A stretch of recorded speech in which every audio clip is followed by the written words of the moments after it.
তো হ্যালো, আসসালামু আসসালামু আলাইকুম। আলাইকুম। কেমন আছেন কেমন আছেন সবাই? সবাই? আশা আশা করছি করছি ভালো ভালো আছেন। আছেন। আমি আমি আমার আর সোনা আমার সোনা পাখিটাকে নিয়ে পাখিটাও একটু অনেক ব্লগ ভালো করতে আছি। চলে আসলাম। আর আমার সোনা পাখিটাও একেবারে ক্যামেরার দিকে তাকিয়ে আছে, যেন পলকে পড়ছে না, মনে হয় ব্লগটা ওই করছে। তো সকাল থেকেই ওর দুষ্টুমি, ওর সব কিছু নিয়েই আমার সকাল শুরু হয়। আর সারাক্ষণ ও আমার পেছন পেছন ঘুরতে থাকে। ও যতক্ষণ না ঘুমোয় বা একটু সময় না দেয়, এমনিতে কার্টুন টার্টুন দেখে, কিন্তু না ঘুমানো পর্যন্ত আমার তেমন একটা বাসায় কাজ করা হয় না, করতে পারি না, কারণ ওই আমার পেছন পেছন সারাক্ষণ থাকে। এখন ওকে ঘুম পাড়ানোর চেষ্টা করব গোসল টোসল করিয়ে। আর ওর প্রধানত কাজ হচ্ছে যে আমার গোছানো কাজগুলোকেও কীভাবে এলোমেলো করবে। ও যতক্ষণ না ঘুমাবে ততক্ষণ সারাদিন আমার গোছানো কাজগুলোকেও এলোমেলো করতে থাকবে। কিভাবে বিছানা এলোমেলো করবে, কিভাবে ঘর এলোমেলো করবে। যাই হোক, ওকে গোসল করিয়েছি, খাওয়া দাওয়া করিয়ে এখন ওকে ঘুম পাড়িয়ে দিয়েছি। ও ঘুমিয়ে গেছে। এখন ও ঘুমোবে আর আমি ঘরের সম্পূর্ণ কাজগুলো করব। এমনিতেও অনেক রাতেও দেখা যায় যে ও ওরকম একটা ঘুমোয় না, অনেক গভীর রাতে ঘুমোয়, আবার দিনের বেলা ঘুমোয়। তো ও যেভাবেই ঘুমোক, আমার ঘুমটাই কম হয়ে যায়। আর ও ঘুমোলে আমার বুলেটের মতো ছুটতে হয়, ঘরের সমস্ত কাজ করতে হয়, ঘর গোছানো, রুম মোছা, ধোয়া মোছা করা, পরিষ্কার করা, রান্নাঘর পরিষ্কার করা, রান্না বান্না করা, এরপর কাপড় চোপড় ধোয়া, ঘরের সমস্ত কাজ শুরু হয়ে যায় আমার তখনই। আর ও ঘুমোলেই আমি এই সুযোগটা সবচেয়ে বেশি পেয়ে থাকি। আর এই ব্যস্ততার মধ্যে দিয়ে একসময় ছিলাম না, ও আসার পরেই আমার এই ব্যস্ততাগুলো বেড়েছে। ওর ওর বয়স এখনও 2 বছর হয়নি। 2 বছর আগেও এতটা ব্যস্ত ছিলাম না, তারও আগে যখন বিয়ে হয়নি তখনও এত ব্যস্ততার জীবনটা উপলব্ধি করতে পারিনি, যেগুলো আমাদের মা করেছে আমাদের জন্য। এখন টের পাচ্ছি, এখন সব কিছুই বুঝতে পারছি যে সন্তান লালন পালন, সংসার করা, সব কিছু কীভাবে সারাদিনে সব কিছু ম্যানেজ করতে হয়। সকাল থেকে চলে রাত এসেছি অবধি রান্নার সারাদিন কাছে। কাজ করতে করতেই এখন চলে যায়। রান্না করে আর নেব। এখন আমি চলে এসেছি রান্নাঘরে। এখন আমি রান্নাবান্নাগুলো করে নেব। ও ঘুমিয়ে থাকতে থাকতে আমার রান্নাগুলো করে নিতে হবে। আর আজকে আমি রান্না করব জাটকা মাছ।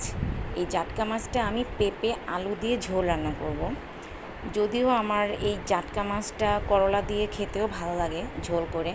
জানি না আপনাদের কেমন লাগে, তবে এক একজনের রুচি এক এক রকম হবে, এটাই স্বাভাবিক। অন্য চুলায় আমি বাবুর জন্য ওটস বসিয়ে দিয়েছি।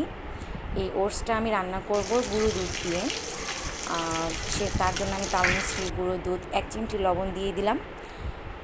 আমি বাবুকে চিনিটা অ্যাভয়েড করার চেষ্টা করি, তাল মিছরিটাই খাওয়াই, কিন্তু মিষ্টি জিনিসটাই অ্যাকচুয়ালি অ্যাভয়েড করার চেষ্টা করি, কারণ মিষ্টি জিনিস খাওয়ালে বাচ্চাদের রুচি নষ্ট হয়ে যায়। ওটসও দিয়ে দিলাম।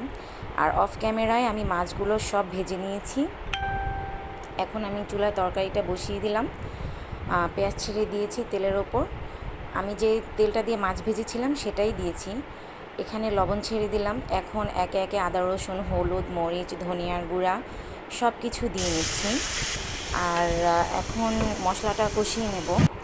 মশলাটা কষিয়ে নেওয়ার পরে আমি সবজিটা ঢেলে দিয়েছি।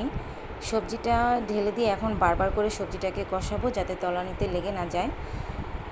তো এই রান্নাবান্না এখন আগে অনেক পদের করলেও এখন তত একটা করতে পারি না। সারাদিনে 1 পদ 2 পদের বেশি রান্না করতে পারি না। আবার বাবুর খাবার দাবার রান্না করতে হয়। ইদানিং আমার বাবুর মুখে রুচি চলে গেছে, যার কারণে ওর আলাদা তরকারিটা রান্না করছি না, আমাদের তরকারিটা দিয়ে খাওয়াই। এমনিতে ওর জন্য আলাদা তরকারি রান্না করা হয় পেঁপের তরকারিটার সাথে। আরও আমি একটু করলা ভাজি করে নিয়েছি, এটা দিয়েই কোনো রকম চলে যাবে। আর ওই চুলাতে বাবুর ওটসটা হচ্ছে, আমি বারবার করে এটাকে কষিয়ে নিচ্ছি। তো এখন আমি ঝোল দিয়ে দিব, একটু পরেই আমি ঝোল দিয়ে দিব। ঝোল দিয়ে এই তরকারিটাকে ভালোভাবে ফুটিয়ে নেব সিদ্ধ না হওয়া পর্যন্ত। আর বাবু ঘুমোচ্ছে, এই ফাঁকে আমি আমার রান্নার কাজটা কমপ্লিট করে নিচ্ছি। আর এই ফাঁকে আমার রান্নাঘর থেকে বের হতে হবে। রান্নার কাজটা কমপ্লিট করে নিলাম। এখন গোসল করলাম। গোসল করে এসে দেখি যে বাবু উঠে গেছে ঘুম থেকে। উঠেই ও দুষ্টামি করা শুরু করে দিয়েছে, ওর দুষ্টুমি শুরু হয়ে গেছে। ও ঘুম থেকে উঠেই দেখি যে ও টিভি দেখছে, বিছানা এলোমেলো করছে, বিছানা চাদর টান দিয়ে নষ্ট করছে, আম্মু আম্মু বলে ডাকছে। আমি গোসল করে এসে দাঁড়াতেই পারলাম না, ওর ঘুমটা ভেঙে গেল। যাই হোক, ওর ঘুম ভাঙা মুখের হাসিটা দেখতে কিন্তু আমার খুব ভালো লাগে। যে হাসিটা ও দেয়, দিয়ে আম্মু আম্মু বলে ডাকে, ওই হাসিটা আমার খুব ভালো লাগে। সবাই আমার সাথে থাকবেন, ভালো থাকবেন, চ্যানেলটাকে সাবস্ক্রাইব করে দেবেন। ভালো থাকবেন সবাই।